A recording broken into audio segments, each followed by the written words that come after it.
Good afternoon, everyone. Bonjour tout le monde. Let me begin by thanking Premier Lantz, thanking the Council of the Federation for bringing us together for a very productive meeting of First Ministers.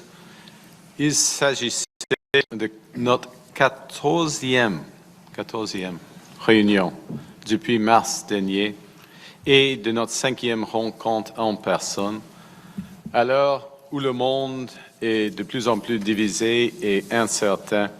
Nous choisissons de nous unir. Nous choisissons de bâtir ensemble.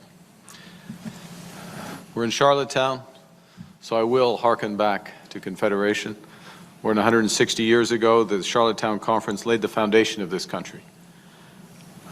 Many advantages. We look back, though, as well. We recognize that founding was imperfect. It excluded too many, but it laid the stones on which we can build. And in generations since, Canadians have improved upon it, extending the promise of this country to those it once left out and to those whom we have welcomed to our shores. And we have defended it through crises and tests.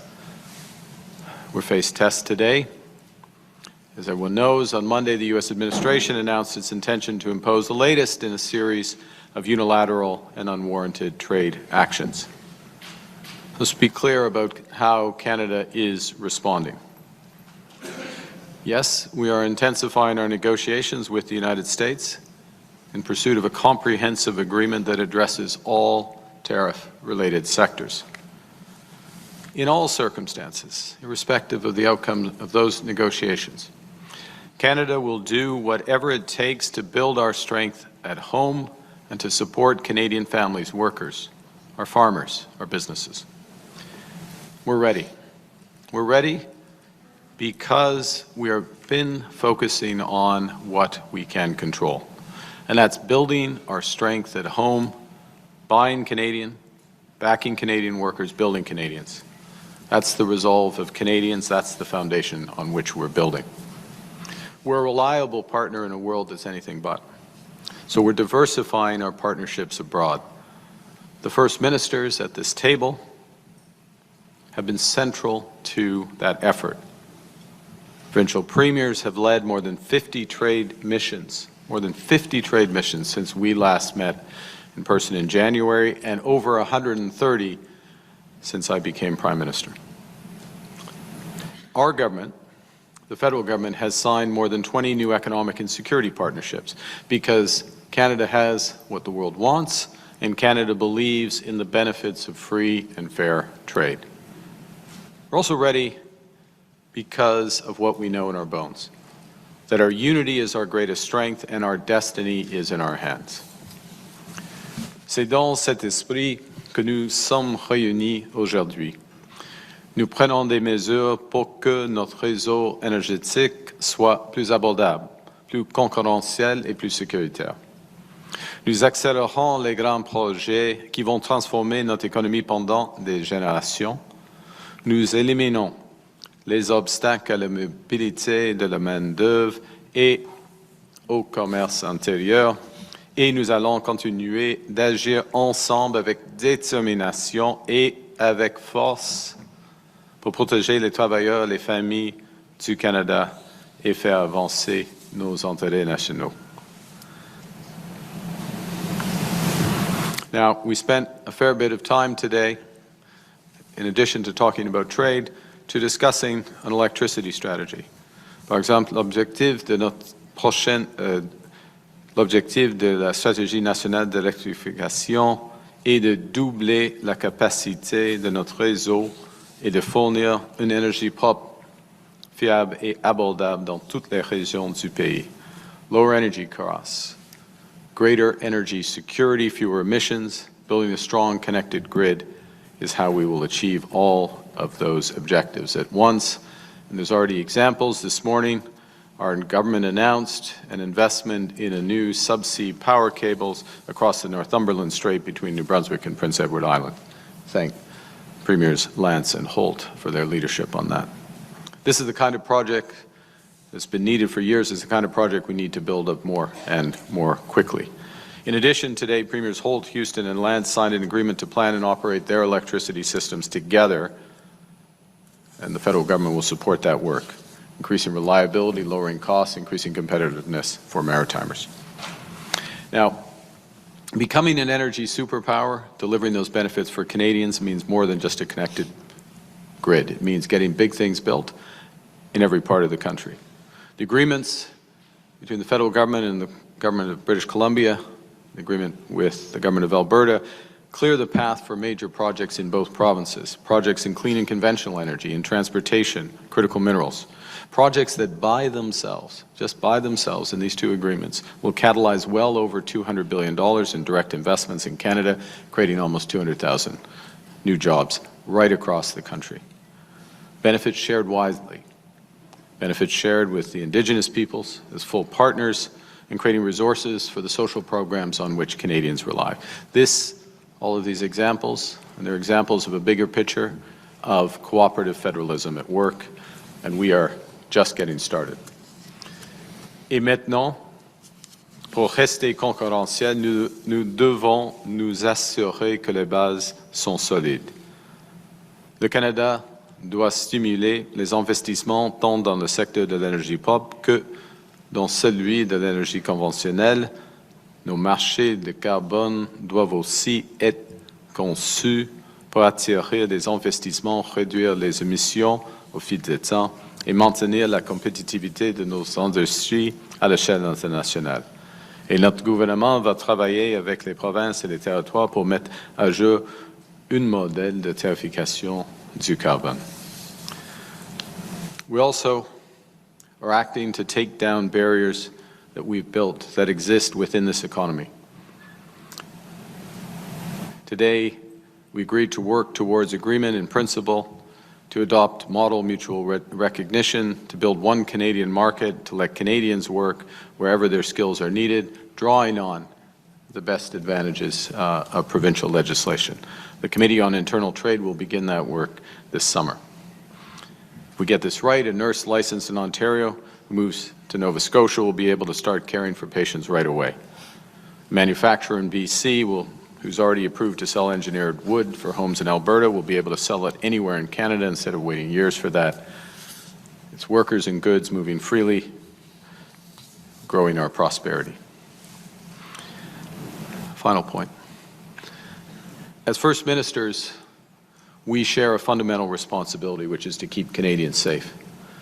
And Premier Ford, when you hosted us last year in Muskoka, we had a robust discussion, a series of reforms that were needed to the criminal code, measures to improve community safety.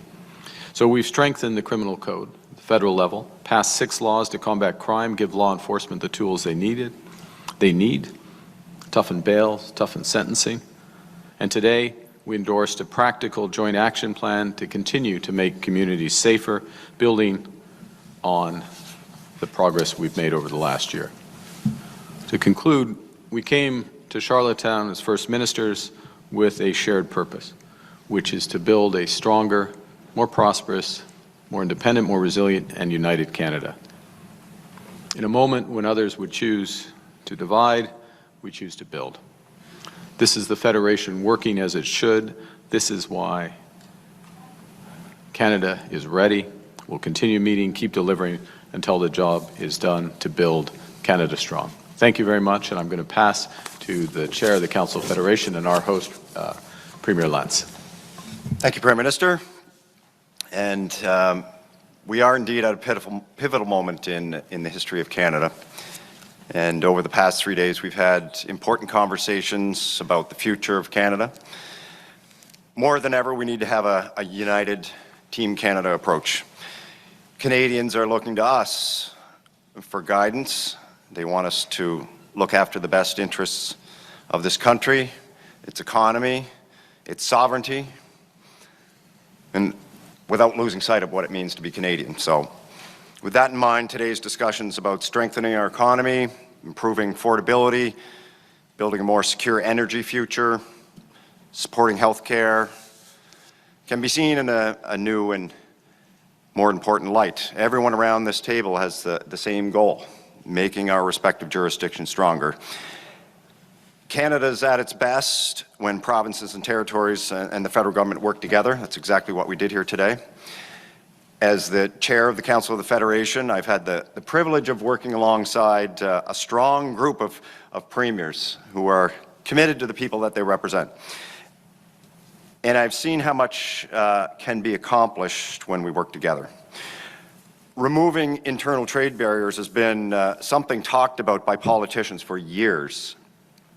It shouldn't be more difficult to do trade between our provinces than it is to do trade between countries. So, in the last 18 months, we've made significant progress. Provinces and territories have introduced legislation that will make it easier to do business across the country. Just last year, P.E.I. passed our Interprovincial Trade and Labour Mobility Act, which removed barriers to trading goods and services, and that's based on a model of mutual recognition. And today we had discussions about expanding that model of mutual recognition more consistently across the country to improve on the work that we've already done. This week, we made significant progress. The direct-to-consumer MOU signed this week. It'll represent big changes for all Canadians and for beverage producers.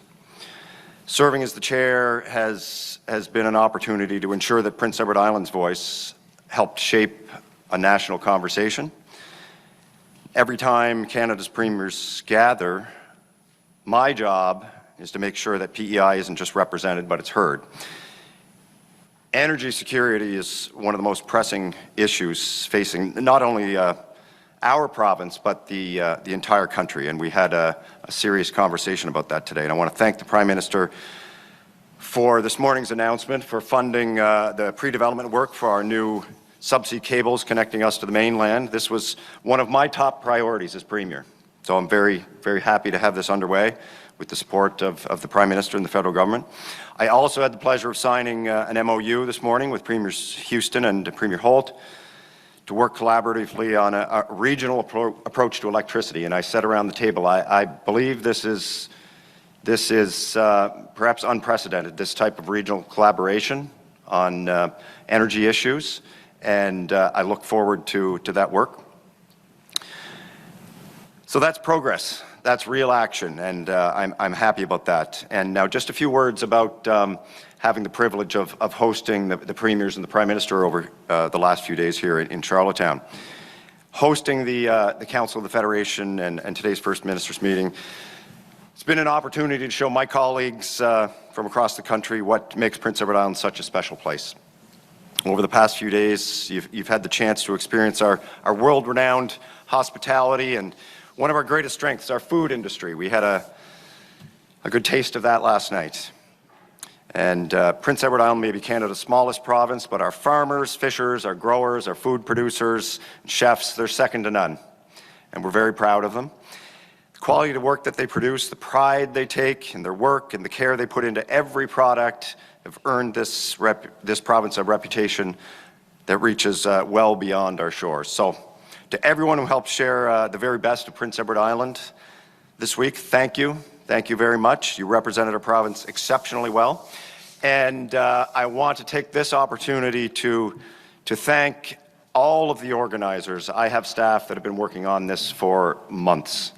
I know that nerves are frayed and we're all tired. We're glad to get to the end of these last few days here. And I want to thank the police, various police services that are here and security services that have made this manageable and safe and very functional for us. The Delta Hotel, all of the staff and organizers. This has been a spectacular event. I've heard that from everyone. It's been enjoyable. It's been productive. Everything we want it to be. And finally, it's my pleasure to pass the chair of the Council of the Federation to the Premier of the Northwest Territories, Premier R.J. Simpson. I look forward to working with you. Where's R.J.? Which end of the table is he at? There you are.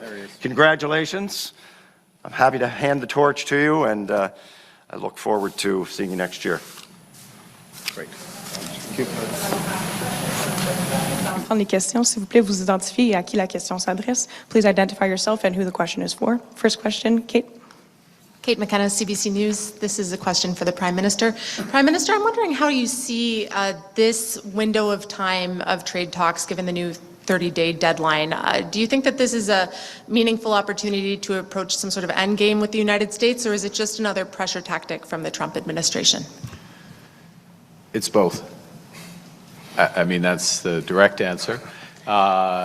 We've seen a series of trade negotiations that the U.S. has undertaken, and normally there's a deadline. Normally there's an outsized tariff associated with that deadline. First observation. The second thing is that I would say that in our interactions this week with various levels of the U.S. administration, mine with the President, Minister LeBlanc, with his counterpart, Madame Charette, with hers, other officials, that there's a level of engagement and a breadth of engagement that reflects the seriousness of the trade relationship and the breadth of the issues. So it creates an opportunity. Now, and I'm going to hand back to you, Kate, but I'll just say that First Ministers, Premiers, and myself, we've had a series of conversations on this, on what it means, what our priorities are, where we go from here. And I will say, give you two observations from that. One, we all recognize that the most important thing we can do is to continue to build this economy strong and unite this economy. That's job one. That immediate benefits for Canadians, and that is what we can control. And the second is to be united with respect to our strategy, our negotiating strategy, and our objectives. And part of that unity is recognizing that there isn't a series of little trade issues, they're broad trade issues. All of them have to be part of a comprehensive agreement. Thank you. Prochaine question. Next question. Eli Ritter, Canadian Press, question for the Prime Minister. Last year you made the decision to remove many counter-tariff measures. So what kinds of trade retaliation measures are you willing to consider now, if any? And is everything on the table if there's no agreement before August 19th? Everything's on the table if there's no agreement, depending on the outcome of the negotiations, yes. En français, le Canada va faire tout ce qui serait nécessaire, mais ça dépend sur les résultats des négociations avec les États-Unis. Prochaine question. Next question. Maria Saru, CTV News. For the Prime Minister, you told CTV News explicitly on July 12 that the splitting of profits or net revenue with the U.S. from the Gordie Howe Bridge would only happen after accounting for the debt of the bridge, but that's not what the text of the New Deal says. So, was that a lie, and were you downplaying your concessions to Trump? Thank you for the question. First, let's be clear about what the deal is and isn't with respect to the bridge. And the first thing is, this is a good deal. This is a good deal for Canadian businesses, workers. It's a good deal for the future of our commerce with them. Put in context, there is about $300 billion a year of trade on the land link between Michigan and Ontario. And Premier Ford knows every dime of that trade. He's got it tracked. So $300 billion, a huge amount of trade. So this creates an important link, and it's an absolute, it's an engineering marvel, and it's a testament to the workers who created it. So that's. Secondly, the underlying agreement between Canada and Michigan remains in place. That's the underlying full text, weighty agreement. I'm illustrating the thickness of that agreement. It's in the public domain. Under that agreement, there is no splitting of tolls under that agreement, which is what I was referring to, perhaps imperfectly, but there's no splitting of tolls under that agreement until all of the debt is repaid, debt from Canada. For reference, and it depends on how much traffic and, there's various sensitivities, but for reference, that's about 50 years. It takes about 50 years for that to kick in. In parallel with this, there is an agreement in principle, which was published earlier this week, between Canada and the United States. And under that agreement, there is a sharing of net revenues after operating expenses, various other expenses, not including debt repayment. That's, I should have been clearer, that's referred to in the Michigan agreement with respect to tolls, but that is under the parallel agreement. But the sharing of proceeds with the United States goes into economic development that would support traffic ultimately on the bridge. So there's an alignment of incentives. The combination of that agreement and the sharing under that, it is a very marginal impact on the overall economics. Okay, very marginal, because it takes time for traffic to ramp up, there's various costs, there's various sharing, it gets fed back in. And to put it in order of magnitude, it's less than 5% in present value of the overall cost of developing the bridge. So that's the overall what it is, what it isn't. And yeah, could I have explained it better on a Sunday morning at Stampede? Yeah, with a cowboy hat on? Yes, I could have explained it better. I explained it better in London, Ontario at GDLS, but I appreciate the opportunity. And Premier Ford would like to say something. Thank you. Oh, in my opinion, the Prime Minister did an excellent job getting this deal done, getting $300 billion of goods across the border to create more opportunities, more jobs. Michigan is Ontario's #1 trading partner with over $70 billion of two-way trade. It's critical for the auto sector, it's critical for auto part manufacturers, and it's critical for all manufacturers that this bridge gets open. He did an incredible job, and I thank you for that. Thank you both. Next question. Prochaine question. Bonjour, Frédéric Amarano de Radio-Canada. Ma question est pour la première ministre du Nouveau-Brunswick. Je comprends que le constat autour de la table, ce qui sort de cette réunion, c'est une volonté de faire un Canada plus fort. Encore une fois, je me demande, du point de vue néo-brunswickois, la province la plus dépendante des échanges avec les États-Unis, qu'est-ce que vous attendez de vos collègues? Qu'est-ce que vos collègues autour de la table peuvent faire pour justement aider les Canadiens et évidemment les néo-brunswickois à être moins dépendants des États-Unis? C'est quoi les prochaines actions? Merci pour la question, Frédéric. Je pense que les réunions des derniers deux jours démontrent exactement ça. Comme un pays canadien avec toute la diversité de ces beaux provinces, quand on travaille ensemble, quand on est notre meilleur client, on peut faire beaucoup de choses. Et on a vu ça avec le modèle d'avoir de l'alcool qui est disponible pour chaque Canadien qui vient de Nouveau-Brunswick. On sait qu'on fait des produits de craft beer, de bière excellents, qui veut en Colombie-Britannique, puis il veut en Ontario, et on peut maintenant le partager. Ça, c'est un exemple. Il y a plusieurs connexions.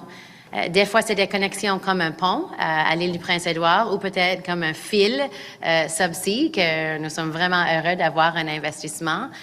Peut-être c'est l'intertie entre le Nouveau-Brunswick et la Nouvelle-Écosse, la raison pourquoi on a signé une entente avec les 3 provinces maritimes de partager, collaborer, connecter sur nos planifications énergétiques et nos opérations énergétiques. Et des fois, les connexions sont différentes. C'est des connexions familiales. C'est des connexions de valeurs. C'est une idée de vouloir se supporter, même s'il n'y a pas un bénéfice direct pour les Néo-Brunswickois, comme une des provinces qui était là en 1864, une des provinces qui était un fondateur de ce pays. On veut voir un Colombie-Britannique qui réussit. Et si on peut le supporter par des discussions autour de la table, un partage d'efforts, ça, c'est qu'est-ce qu'on va faire. Et on sait que nos collègues vont faire de même pour nous autres. Alors, on a un enjeu de tarifs sur les bois d'œuvre, et c'est la Colombie-Britannique, la Saskatchewan, le Québec, le Nouveau-Brunswick, avec le gouvernement fédéral, avec Dominique Leblanc. On partage ensemble, et mes collègues qui peut-être n'ont pas ce secteur, ils supportent le travail quand même, et ils nous laissent le temps pour le faire. Et nous autres, s'il y a des discussions au sujet des infrastructures dans l'Ouest, on supporte le temps comme un table de coéquipiers. C'est ça, nous sommes des coéquipiers, tous pour l'équipe du Canada, et on cherche des façons ensemble qu'on peut se battre, on peut défendre l'économie, les valeurs et la société canadienne avec une menace comme le président Trump, de façon où on est plus fort, on se supporte Et on voit que ça fonctionne aujourd'hui. Il y a des opportunités pour le Canada autour du monde. Le Nouveau-Brunswick, comme un central, un carrefour énergétique avec notre projet nucléaire, de nouveau nucléaire, avec notre projet hydroélectrique, avec notre projet de biomasse, avec notre géographie, avec notre expertise, puis nos connexions, des vraies connexions physiques et des connexions d'esprit et d'histoire. On peut jouer un rôle pour supporter les besoins énergétiques des Canadiens et de nos voisins, et plus que ça. Alors, je pense que le temps, c'est qu'on trouve des façons pour se supporter, des fois à cause qu'on a des économies qui sont intégrées, et des fois à cause du fait que nous sommes tous Canadiennes, premièrement. Next question. Prochaine question. David Aiken, Global News. Good afternoon, Premiers, Prime Minister. I have a question for the Prime Minister. You said this morning that all these governments would do whatever it takes to defend and support our families, our business, et cetera. And I'd like to hear after 3 hours of meeting, some specifics. Counter tariffs are a possibility, and so on, if you could provide some specifics. And then two, let's say you get this deal, CUSMA 2 with the President of the United States. You're going to have to convince a lot of Canadians skeptical of the trustworthiness of the President that no, this time he means it. He'll keep his word this time on CUSMA 2. How will you explain that the President can be trusted when he signs a document with your name on it? Thank you. Well, first, in terms of doing whatever it takes, there's multiple aspects of that. First, and I won't repeat the whole element of, but it's building the economy and support. Like that's fundamental. It's diversifying our trade relations. It's all that. Secondly, it is helping those sectors that are affected directly by the tariffs with financial support, supporting their workers, reorienting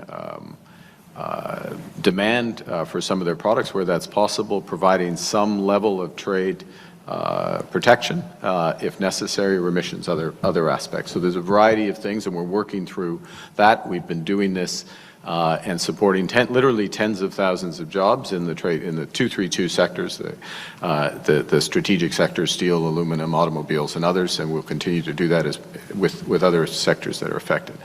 The third is responding. If these tariffs or other measures come into force, there's a full range of things that we can do in that regard. We don't need to respond in advance. In fact, I think it would be counterproductive at this stage to respond in advance. But it's important to know what your options are, to have worked it through, to have shared as it affects certain provinces or they have perspectives directly, and be united in that response. And I would say, and Premiers obviously speak for themselves, we are united in direction and objective and purpose and seriousness about the response. We are going to support Canadian families, workers, businesses, full stop. Now, to the second part of your question, first, I have to be convinced, we have to be convinced, the team has to be convinced, the Premiers have to be convinced that an agreement is worth the paper it's written on, and I think at the core of that is that the agreement recognizes the benefits, the very, very many benefits that trade with Canada brings, not just to Canadians, but to Americans. I mean, it's their self-interest. But it has to recognize, it has to be aligned, has to have provisions that reinforce, of course. But we will know when we see it. And I would say, we go in from Missouri, to use an American expression, on this. With wide eyes, lots of options, rolling up our sleeves, doing the work. We're working on behalf of Canadians, we'll know it when we see it. And final point, there are other things we could have done in the intervening time that we didn't do in agreements, perhaps because of the nature of your question. Monsieur. Next question. Prochaine question. Étienne. Oui, bonjour, Olivier Ferron-Boissé de TVA. Ma question est pour vous, Monsieur le Premier ministre. Sur le rapport de force qui vous attend à la table de négociation, sans représailles, avez-vous des leviers devant le président alors que lui a ce tarif de 50% au-dessus de la tête des Canadiens? On a plusieurs aspects de levier dans chaque négociation. Il faut avoir des options. Il faut avoir des options hors de la négociation. Il faut être solide, il faut être fort, il faut avoir d'autres options. Et ce qui est évident, que l'administration américaine remarque que le Canada est en train de créer des relations plus étroites avec d'autres économies, les européennes, les anglais, les grandes économies de l'Asie. Tout cela. OK, il faut renforcer les options. Et la conversation aujourd'hui, nous avons discuté avec tous les premiers ministres des investissements ici au Canada, à peu près 500 milliards de dollars. 500 milliards de dollars. C'est énorme. Même aux États-Unis, ils sont des vrais projets que nous avons créés pendant les derniers 18 mois. Oui. Et nous venons de commencer. Alors, ça, c'est un autre aspect. Troisièmement, oui, il y a la possibilité de représailles. Ça existe. Mais il y a une autre incentive pour les Américains parce qu'il y a des autres possibilités pour coopération avec les États-Unis qui sont premièrement dans l'intérêt des Canadiens et des Canadiennes, mais en même temps dans l'intérêt des Américains. Et c'est un autre aspect de ma réponse à M. Aiken, parce que ça crée un alignement des intérêts. Mais tout cela, la première partie, c'est ce que nous contrôlons. Et il faut mettre l'emphase sur cela. Deuxième partie, c'est partie de négociation et les conséquences de négociation qui ne fonctionnent pas. Prochaine question. Next question. Najud. Najud Amlis, Bloomberg News. Prime Minister, earlier this week you said that President Trump and yourself agreed to intensify trade talks. Did the President signal to you a willingness to drop the latest tariffs if you reach a deal before August 19th?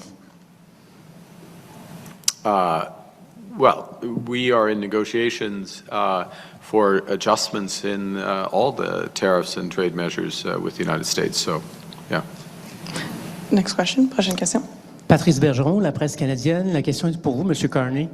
Ni ce matin dans votre discours, ni tout à l'heure, vous avez fait allusion, de quelque façon que ce soit, au financement du réseau de la santé, qui est une demande principale des provinces hier, qui ont tous crié à l'aide. Il y a un gros problème de financement des systèmes de santé et il y a des gens qui en souffrent. Jusqu'à quelle hauteur vous serez capable de répondre à la demande croissante en financement pour que le fédéral revienne à respecter les proportions qui finançaient autrefois le secteur de la santé? Premièrement, la santé, c'est une chambre de compétences des provinces. Premier point. Deuxième, oui, nous avons un accord avec les provinces qui existent et le fédéral est une finance donne du financement important pour la santé. Ça, c'est clair. Nous avons décidé, et c'est dans le communiqué qui va être dévoilé immédiatement, peut-être déjà ou dans quelques instants, nous avons décidé de dire nos ministres des Finances et ministres de la Santé de travailler sur tout cela. Alors, il y a du temps, c'est juillet de 2026. 2026. Et oui, elle accorde. Il y a un changement, je sais, il y a une falaise là. Mais on a du temps, il faut faire le travail. C'est l'argent des Canadiens, des Canadiennes, c'est les impôts des Canadiens, c'est pas l'argent du gouvernement du Canada. OK? Et il faut faire le travail.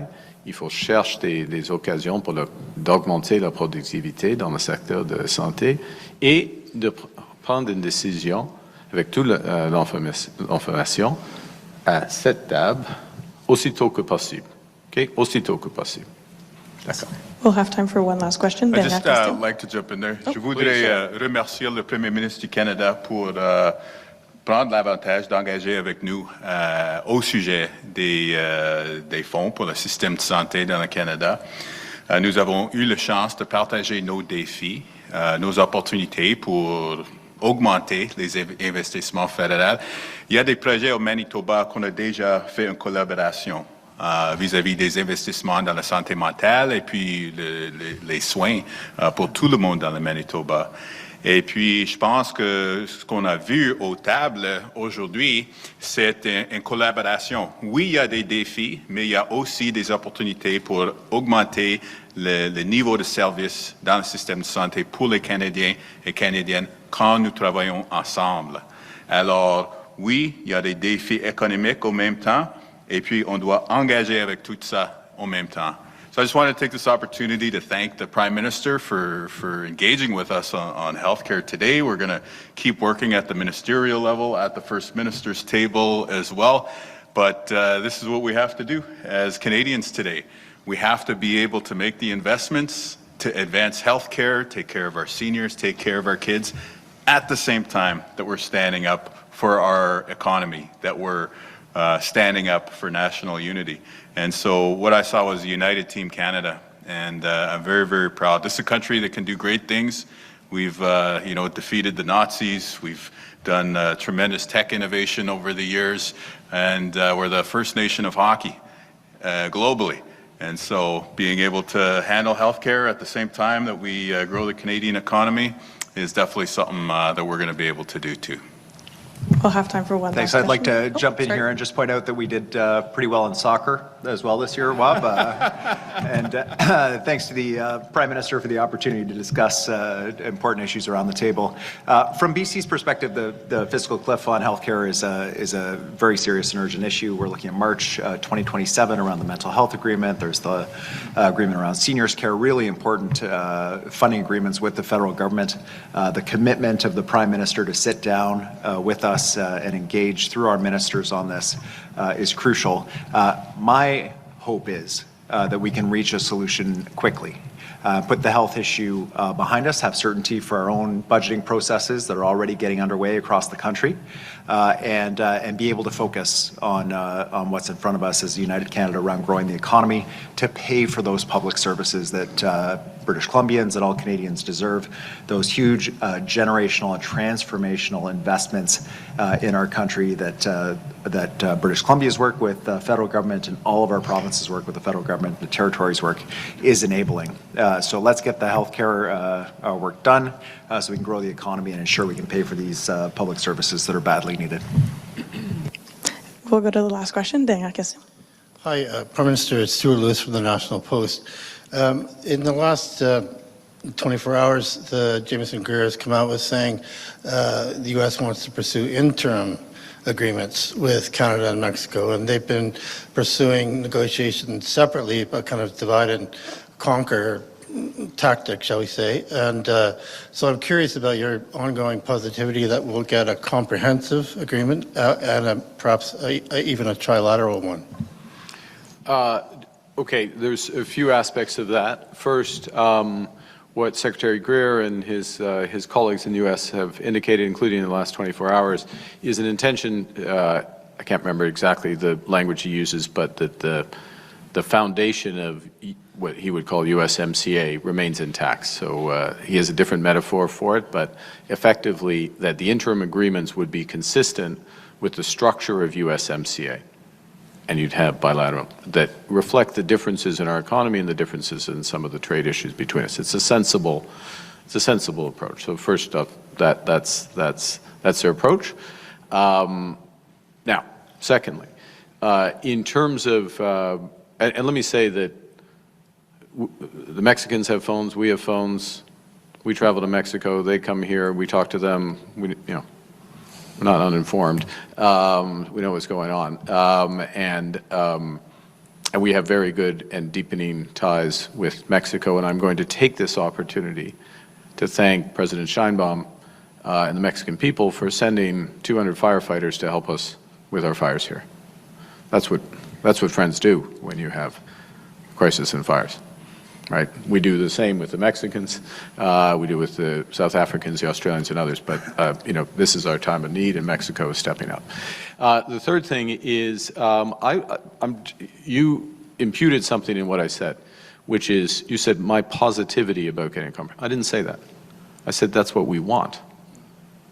That's what we're working towards. We have many strengths and assets. We're going to negotiate hard for that. And the reason we haven't signed a partial deal is because we're focused on those sectors. So that's where we are. And I guess let me make two final points just with respect to trade for the avoidance of doubt.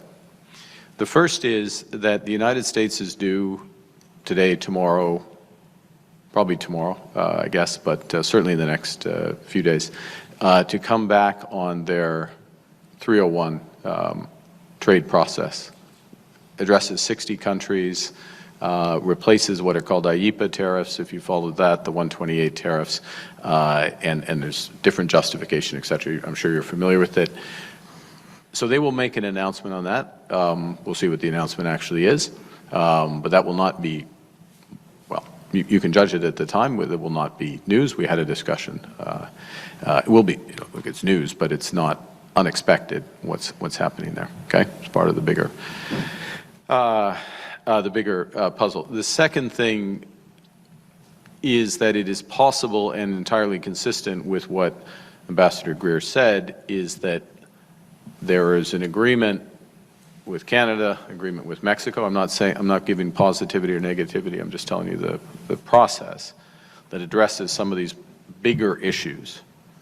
But there is also a series of, and I don't want to downplay them, but technical issues with related, or trade irritants, as the Americans would call them, with respect to CUSMA, and that process extends towards the end of the year, which and there are other possibilities as well. So that gives you a better sense maybe of the waterfront here. But the core here is that you have a united front of First Ministers. We're all working in the same direction for Canadians. Yes, protecting families, workers, businesses, but also building a better future. And what builds a better future, and we talked about this last night, we're at Dolve House, which was a great place to be hosted, and every single thing in that building, every element, every stone, every beam, every brick came from this island. Everything we enjoyed last night, the hospitality, the music, came from this island. It's a metaphor. We have exactly what we need right here in Canada to build a great, strong, fun, fair country. It goes back to the healthcare discussion et en même temps une série d'enjeux que Madame la Première ministre du Québec a soulevé en ce qui concerne la main-d'œuvre, l'immigration, plusieurs sujets. Et on a des premiers ministres qui travaillent pour des Canadiens et des Canadiens dans une étroite collaboration. Merci beaucoup. Thank you, Prime Minister. Thank you, Premiers. This puts an end to our press conference. C'est ce qui m'a fait à notre conférence de presse. Merci.